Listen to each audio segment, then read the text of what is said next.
MTA leaders unveiled a new initiative they hope will stop the bad guys in their tracks, or at the very least, convince them to think twice. MTA says it plans to install security cameras on every single subway car in the entire fleet. CBS 2's Marcia Kramer here now with how all of this is going to work. Marcia. Well, Maurice and Jessica, you might call this the MTA's Smile You're on Candid Camera offensive. Over the next several years, every subway car on every single line will have security cameras to record crime on the subways, and it's not a minute too soon. If you think Big Brother's watching you on the subways, you're absolutely right. Tough talk from Governor Hochul on subway crime as she and MTA Chairman Janno Lieber strode into an MTA maintenance yard to inspect the first security cameras being installed on the MTA fleet. Ironically, the announcement came just hours after a 45-year-old man was stabbed on the southbound number 2 train heading to Winthrop Station in the Prospect Lefferts Gardens neighborhood. But as they tried to get some reluctant riders to return to subways, officials argued that crime this year is down 4.6% compared to 2019, the year before the pandemic, when ridership was about 5.5 million.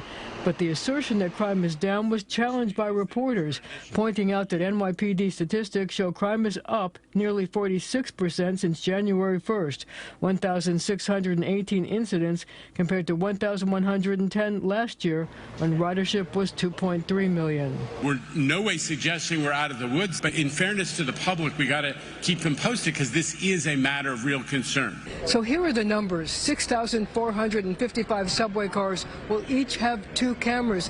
That means 12,000 cameras will have their eye on you. If you prey on New Yorkers or you commit vandalism or damage MTA facilities, we're going to have pictures of you. And the NYPD is going to find you, going to catch you, and going to punish you. Their surveillance video is high quality and sharp, as officials demonstrated when they walked into a car that had already been outfitted with the camera. I think it's a great idea. Because things happen on the subway that they can't police. Have you ever felt unsafe on the subway? Yes. Can you recall what it was? Yeah, there was a guy that was verbally attacking everybody, and he came right up to me in my face. I'm of two minds. I mean, privacy is important, but so is safety. So maybe it's a draw. I don't know if it'll make me feel safer, but if something were to happen, at least there'll be some kind of evidence. It's a good idea. There's been a lot of violence happening recently in the train station, so it makes sense. Well, city council officials praised the move, but the New York Civil Liberties Union questioned the need for more surveillance cameras in New York City, saying, quote, living in a sweeping surveillance state shouldn't be the price we pay to be safe. Now, it could take as long as 3 years to install all the cameras. Maurice and Jessica. Now, are they going to be watching the video feeds constantly, 24/7, or are they going to look at the video after the fact? Well, it seems to me that they're going to look at the video after the fact, because let's face it, 12,000 cameras. You can't, I mean, you take the entire police department to look at 12,000 cameras.